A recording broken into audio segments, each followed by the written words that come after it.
Hello students, आज हम chemistry का chapter second structure of atom का 12th वीडियो देख रहे हैं।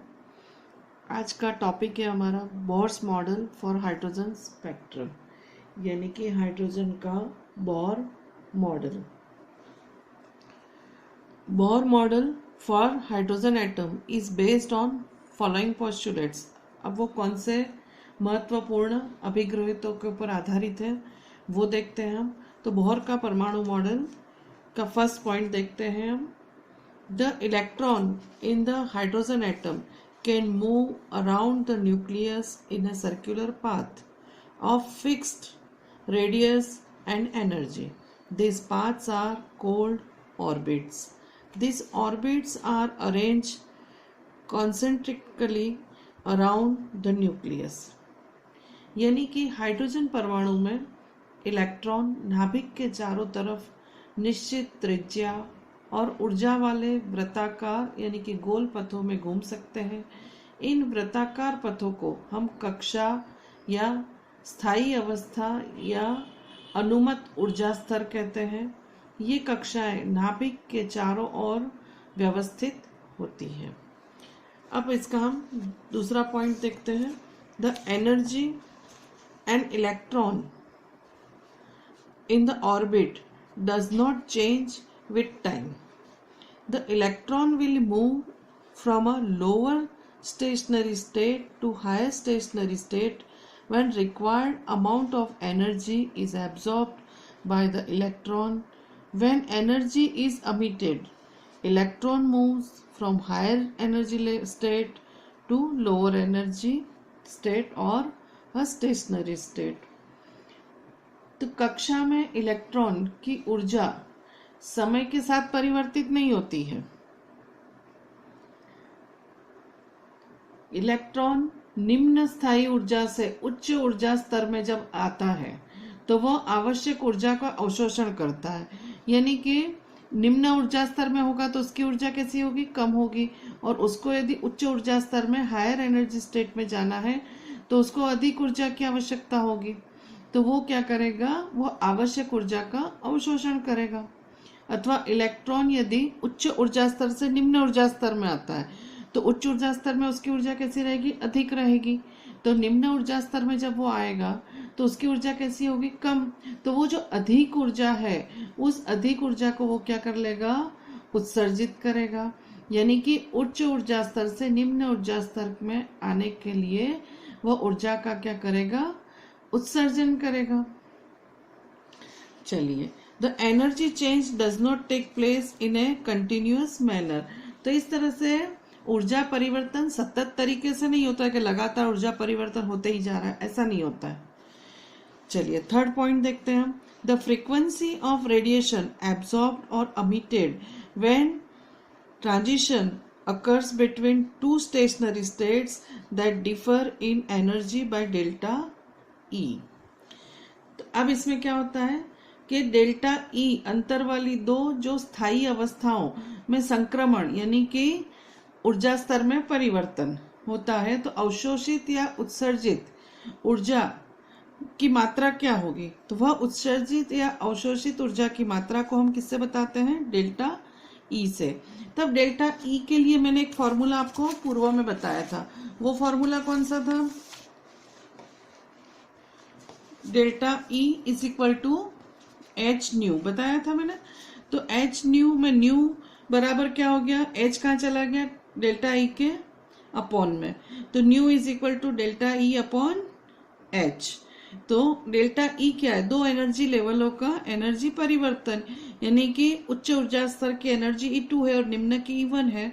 तो ये क्या हो गया, E2 माइनस E1, यानी E1 and E2 are energies of the lower and higher energy states respectively. This expression is known as Bohr's frequency rule. तो इस तरह से जो ये इक्वेशन आपको जो दिया है मैंने रिप्रेजेंट करने के लिए, इसको क्या कहा जाता है, बोहर्स फ्रीक्वेंसी रूल, यानी बोहर का आवृत्ति का नियम। चलिए, अब इसका हम नेक्स्ट पॉइंट देखते हैं। The angular momentum of electron in a given energy state can be expressed as in equation. तो अब कोई भी इलेक्ट्रॉन का कोणीय संवेग यानी एंगुलर मोमेंटम कैसा होगा, तो एक इलेक्ट्रॉन का कोणीय संवेग दी हुई स्थायी अवस्था में किस समीकरण में हम दर्शा सकते हैं, तो उसके लिए एक समीकरण हमारे पास mvr हम सभी जानते हैं कि मोमेंटम होता है, तो इलेक्ट्रॉन के लिए तो मैंने m के नीचे क्या लिखा हुआ है e, तो mvr is equal to n, और n यानी कि ये आपकी फिक्स्ड वैल्यू होती है, इंटीग्रल होता है, वैल्यूज है ये, और मोमेंटम क्या हो गया आपका angular momentum mvr is equal to किसके मात्रा में होता है h/2π। चलिए तो अब ये इक्वेशन मिली है हमको mvr is equal to n into h/2π। n की वैल्यूज क्या होगी 1 2 3। Thus an electron can move only in those orbits for which its angular momentum is integral multiple of h/2π. That is why only certain fixed orbits are allowed. यानी इसका क्या मतलब हो रहा है कि इलेक्ट्रॉन का कोणीय संवेग दी हुई स्थायी अवस्था में mvr is equal to nh/2π होता है। तो यहाँ इलेक्ट्रॉन केवल उन्हीं कक्षाओं में घूम सकता है जिसके कोणीय संवेग का मान h/2π का पूर्णांक गुणक में होगा, और यही कारण होता है कि कुछ निश्चित कक्ष ही अनुमत होते हैं और जिसकी स्थायी अवस्थाओं की ऊर्जा होती है। चलिए अब आगे की कक्षा हम देखते हैं। According to Bohr's theory, we can say following points for hydrogen atom. तो ये जो हमने अभी ऊपर सारी चीजें समझी है बोहर मॉडल में जो दी गई है, उसके अनुसार हाइड्रोजन परमाणु के लिए हम क्या कह सकते हैं, तो हाइड्रोजन के लिए हम ये कुछ पॉइंट्स है उसको डिस्कस करते हैं यहाँ पे। तो सबसे पहला point, the stationary states for electron are numbered n is equal to 1 2 3 dash dash. This integral numbers are known as principal quantum number. यानी इलेक्ट्रॉन के लिए स्थायी अवस्थाओं को हम किसके द्वारा दर्शाते हैं, n के द्वारा, और n की वैल्यूज क्या होती है 1 2 3 4 एक्सेट्रा, इसके द्वारा हम व्यक्त करते हैं। तो इन पूर्णांकों को हम क्या कहते हैं, प्रिंसिपल क्वांटम नंबर कहते हैं, यानी मुख्य क्वांटम संख्या कहते हैं, जिसको हम आगे डिटेल में पढ़ेंगे। चलिए next point, the radius of the stationary states are expressed as r is equal to n square a0। यानी जो स्थायी अवस्थाओं जो होती है वृत्ताकार, उनके त्रिज्याओं को दर्शाने के लिए हमारे पास एक समीकरण होता है r is equal to n square a0। a0 की वैल्यू होती है 52.9 पैरामीटर। तो इस प्रकार हम देखें, the radius of the first stationery state called the Bohr orbit, the electron will be present away from the nucleus। तो रेडियस के पास जो पहली कक्षा होती है जिसमें इलेक्ट्रॉन होते हैं, तो पहली स्थायी अवस्था को हम क्या कहते हैं, बोर कक्षा यानी बोर ऑर्बिट कहते हैं, और उसकी त्रिज्या का मान जो होता है, तो n की वैल्यू क्या आएगी 1, तो यहाँ 1 स्क्वायर यानी 1 हो गया, तो त्रिज्या का मान हो जाएगा 52.9 पैरामीटर। तो इस तरह से हम दूसरे शब्दों में कहें तो इलेक्ट्रॉन नाभिक से दूर उपस्थित होते हैं।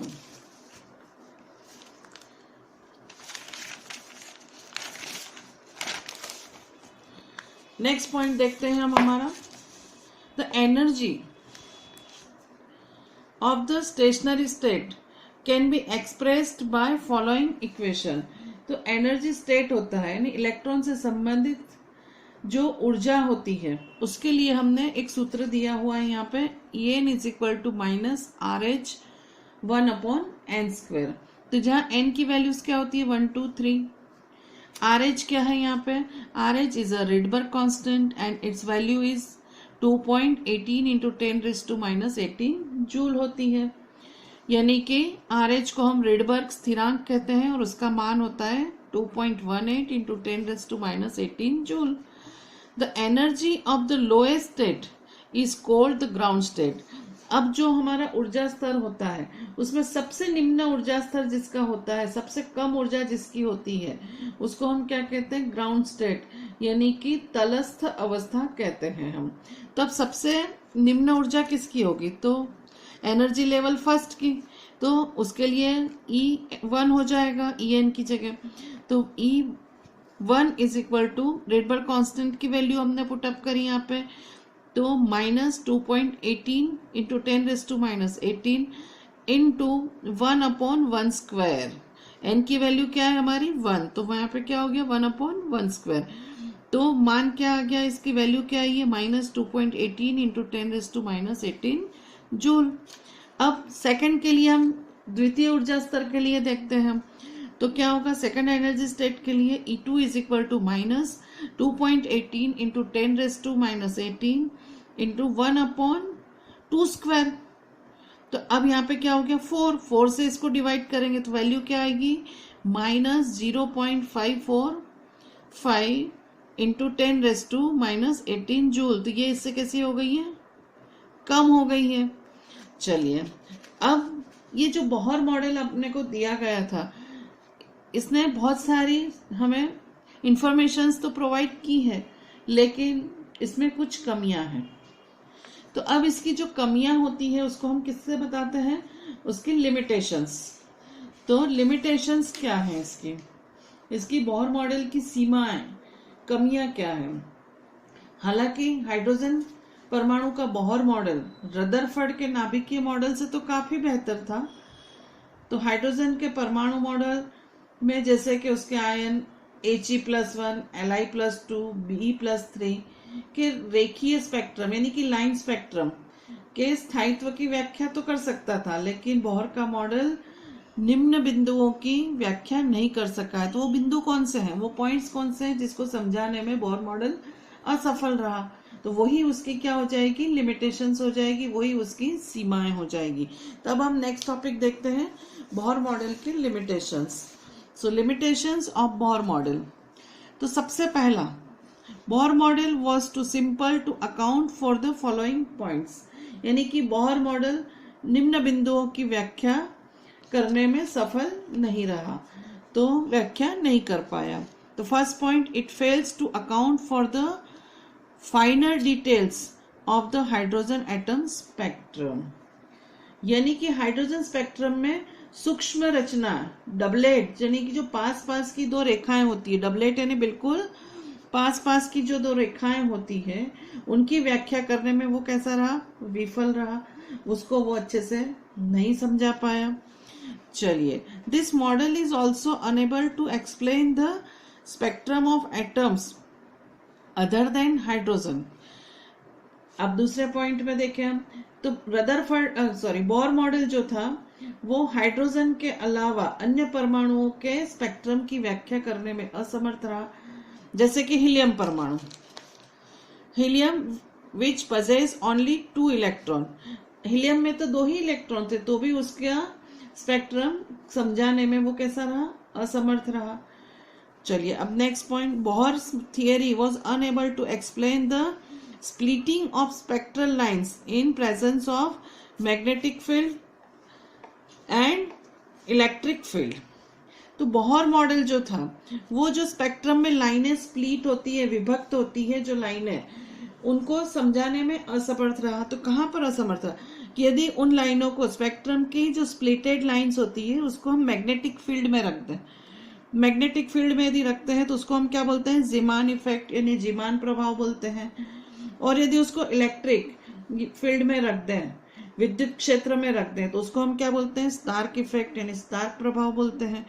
तो वो दोनों ही फील्ड में स्पेक्ट्रल लाइंस को रखने पर जो उनका स्प्लिटिंग था उसको समझाने में असमर्थ रहा, यानी Bohr theory was unable to explain the splitting of spectral lines in presence of magnetic field और Zeeman effect and an electric field और स्टार्क इफेक्ट, यानी कि बोहर का सिद्धांत चुंबकीय क्षेत्र में स्पेक्ट्रमी रेखाओं के विभाजन, स्प्लिटिंग या विद्युत क्षेत्र की उपस्थिति में स्पेक्ट्रम रेखाओं के विभाजन को समझाने में विफल रहा।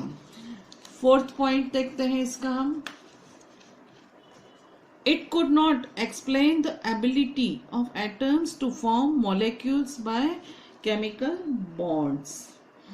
परमाणुओं के रासायनिक आबंधनों द्वारा अणु बनाने की योग्यता की व्याख्या यह नहीं कर पाया। यानी कि बोहर जो भी केमिकल बॉन्ड से परमाणु जुड़ते हैं और मॉलिक्यूल का फॉर्मेशन होता है, उसकी व्याख्या करने में असमर्थ रहा। तो ये सब चीजें क्या है, बोहर मॉडल की लिमिटेशन से सीमाएं हैं। तो इन सीमाओं के कारण बोहर मॉडल कुछ हद तक कैसा रहा, विफल ही रहा। तो अब आगे एक नए मॉडल की हम चर्चा करते हैं। तो इन विफलताओं को दूर करने के लिए एक नए मॉडल को सामने प्रस्तुत किया गया है, जिसको हम कहते हैं क्वांटम मैकेनिकल मॉडल, यानी कि परमाणु का तरंग यांत्रिकी मॉडल। तो तरंग यांत्रिकी मॉडल की बात करें हम, तो बोहर मॉडल की कमियों को ध्यान में रखते हुए परमाणुओं के लिए उपयुक्त और साधारण मॉडल का विकास का प्रयास किया गया। और इस प्रकार के मॉडल के निर्माण में जिन महत्वपूर्ण तथ्यों और योगदान रहा, वो कौन से हैं वो देखेंगे हम यहाँ पे। तो इसको कहते हैं हम क्वांटम मैकेनिकल मॉडल। परमाणु के तरंग यांत्रिकी मॉडल की ओर हम देखते हैं।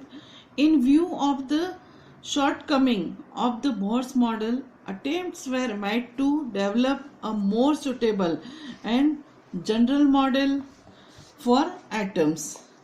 Two important developments which contributed significantly in the formation of such model. तो जो हमारा बोर मॉडल विफल रहा था, उसको डेवलप करने के लिए जिन तथ्यों का योगदान रहा है, तो वो तथ्य कौन से हैं, वो पॉइंट्स कौन से हैं। तो सबसे पहले dual behaviour of matter, and second one is Heisenberg uncertainty principle. तो ड्यूअल बिहेवियर ऑफ मैटर यानी कि द्रव्य का द्वैत व्यवहार, ड्यूअल नेचर यानी द्विक प्रवृत्ति, यानी कि किसी भी व्यक्ति का व्यक्तित्व घर में कुछ होता है और बाहर कुछ होता है, यानी कि उसका नेचर कैसा होता है, ड्यूअल। ऐसा मैटर के लिए भी होता है। तो वही चीज हम कहाँ डिस्कस करेंगे आज, dual behaviour of matter. First point लेते हैं हम, तो dual behaviour of matter. De Broglie in 1924 propose that matter like radiation should exhibit dual behavior, both particle and wave-like properties. This means that photon has momentum as well as wavelength. Electrons have momentum as well as wavelength. तो de Broglie ने इसे propose किया था। तो de Broglie ने क्या कहा, de Broglie ने कहा कि कोई भी मैटर होता है लाइक रेडिएशन यानी विकिरण जैसे जो भी द्रव्य होते हैं, वो द्वैत व्यवहार यानी कि ड्यूअल नेचर, ड्यूअल बिहेवियर दर्शाते हैं। ड्यूअल बिहेवियर कैसा होता है, वो कभी पार्टिकल यानी कण की तरह व्यवहार करते हैं और कभी वो वेव लाइक प्रॉपर्टीज यानी तरंग की तरह व्यवहार करते हैं। तो इसका अर्थ क्या हुआ, इसका यह अर्थ हुआ कि फोटोन भी कभी क्या करता है, तरंग की तरह व्यवहार करता है, और उसके कारण वो क्या दर्शाता है, तरंग दैर्ध्य दर्शाता है। और इलेक्ट्रॉन भी संवेग और तरंग दैर्ध्य दोनों दर्शाता है। मोमेंटम यानी क्या होता है, संवेग, और वेवलेंथ यानी तरंग दैर्ध्य। तो फोटोन भी संवेग भी दर्शाता है, साथ ही साथ उसमें तरंग दैर्ध्य होता है। इसी तरह से इलेक्ट्रॉन में भी संवेग होता है, साथ ही साथ उसमें क्या होता है, तरंग दैर्ध्य होता है। So all moving small particles show wave nature. तो सभी जो छोटे छोटे पार्टिकल्स होते हैं वो क्या करते हैं, क्या दर्शाते हैं, जो घूमने वाले, रोटेट होने वाले मूविंग स्मॉल पार्टिकल्स का तरंग व्यवहार दिखाई देता है। Behaviour of electron is governed by following equation.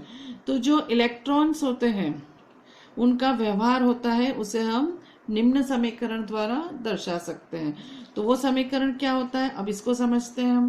तो इसके लिए according to Planck's theory, Planck theory के अनुसार E इज इक्वल टू क्या होता है, E is equal to h nu होता है। ये इक्वेशन कैसा हो गया, 1।